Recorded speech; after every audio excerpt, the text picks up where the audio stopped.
그래서 사실 저희 국회에서는 작년 12월 달에 아동학대 범죄,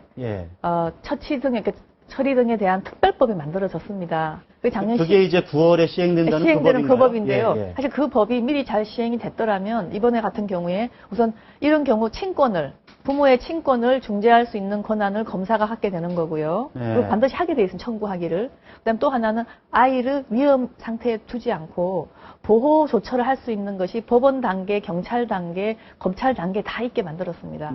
그래서 그것이 빨리 발동이 돼서 제대로만 됐다 하더라도 이 아이는 구할 수 있지 않나 생각해서 굉장히 안타깝게 생각합니다. 일단은 그 법이라도 시행이 됐다면 혹시라도 좀 막을 수 있었지 않았겠느냐 하는 거고, 그 법 정도면 충분합니까? 근데 우리나라가 좀 선진국 수준 정도는 되는 건가요? 아직은 좀 더 필요할 것 같습니다. 예를 들면 지금 가장 기본적인 뼈대만 만들어져 있고요. 이게 뭐 교사들의 교육 문제나 또 의료진들의 어떤 교육, 현재로는 고소를 하지 않으면 과태료를 많이 물리는 쪽으로 법을 만들었는데요. 이건 과태료의 문제 이전에 이분들이 제대로 아이들을 발굴해서 계속 관리하고 마지막 이 적응까지 도와줄 수 있게끔 하는 것이 필요하고요.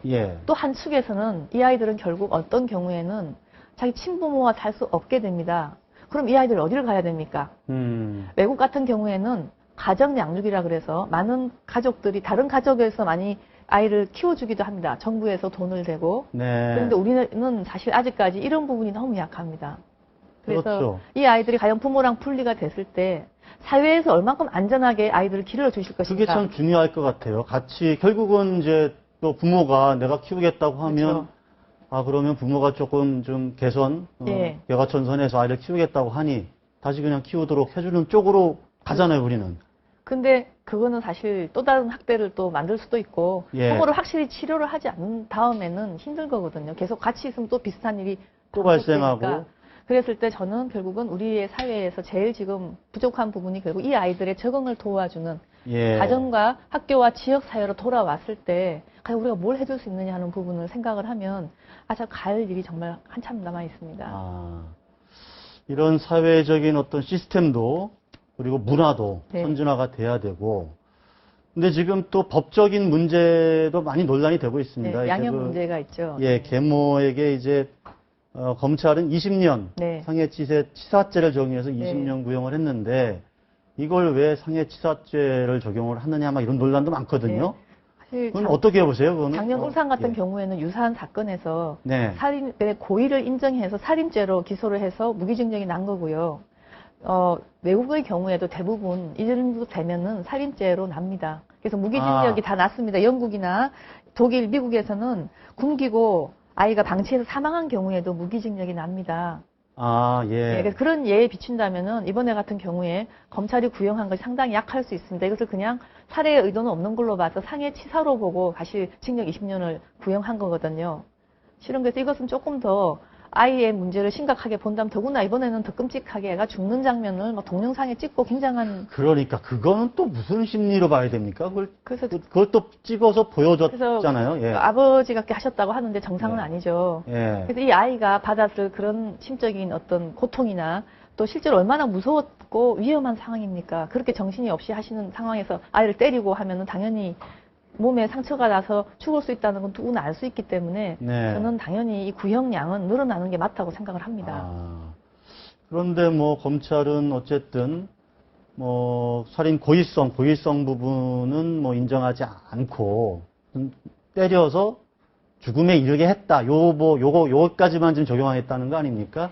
그래서 저는 이거를 근데 지금 그렇다고 법원이 검찰의 구형보다 뭐 다른 이거는 상해치사죄가 아니고 살인죄다 이렇게 할 수도 없는 상황이고 그런 상황이기 때문에 일단 1심은 뭐 어떻게 나올지 좀 봐야 되겠지만 그러나 이건 논란이 계속 될 것 같아요. 그렇지만 저는 어떻게 보면 검찰의 구형이나 또 이제 법원의 선고 정도는 뭘 반영하냐면 그 사회에서 아이들 학대에서 죽는 문제를 어떻게 보느냐에 대한 시각이 담겨 있는 거 아닙니까?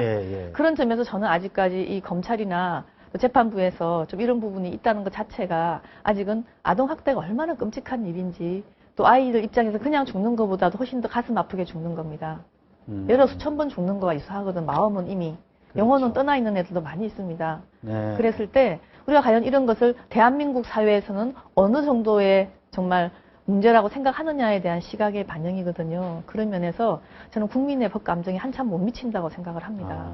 일벌백계 해야 되는 그렇죠. 그런 상황이고, 지난번 그 나영희 사건의 경우도 그 논란이 많았잖아요. 그때 조두순의 경우도. 네, 너무 부족했죠. 예, 처음에는 무기징역이었죠, 처음에는. 예, 그랬다가 9년으로 이제 또 12년, 9년으로, 12년으로 낮춰졌죠. 그게 그 이유가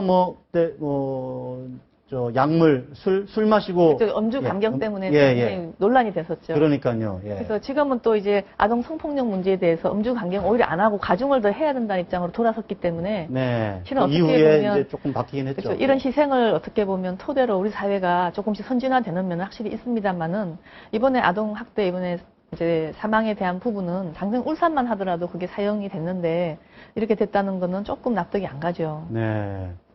저기 그 판넬이 하나 더 있는데 저거는 어떤 판넬입니까? 이거는 아이들이 이제 이번에 하나 주시죠. 예. 진술의 문제가 되지 않았습니까? 언니가 예. 거짓말을 했다가 하는 문제에 대해서. 근데 아이들은 보통 심리 검사를 하면 이런 식으로 그림을 통해서 이 아이는 이걸 좀 폭력이 된 거. 이거는 이제 성폭력까지 같이 간 케이스인데요. 네. 이런 경우에 아이들 심리 검사를 하다가 지퍼를 그리고 이렇게 이 해리 현상까지 가고 이런 것들은 굉장히 법적으로 중요한 증거가 될 수 있습니다.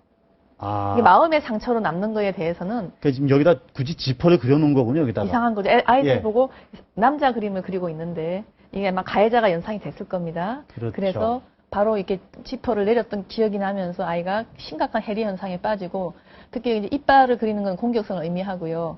손을 그리지 않지 않습니까? 손 처리가 안 되고 이런 것들이 우리 전문가들이 볼 때는 굉장히 심각한 뭔가 폭행을 당했다라는 증거가 되는 거거든요. 이런 것들이 실은 검사를 하지 않으면 알 수가 없는데 실은 이번 아이 같은 경우에도 언니가 거짓말을 하고 이렇게 했을 때 분명히 이것도 사실 어떻게 보면 아동 학대의 한 일환이었다고 생각을 한다면 이런 검사도 다 하고 해서 이것들이 충분히 참작이 된 상태에서 저는 구형도 되고 또 분명히 이 경찰도 사실 그렇게 수사도 해야 되고 했었는데 그 모든 부분이 굉장히 전문성이 부족하게 됐습니다. 이번에도.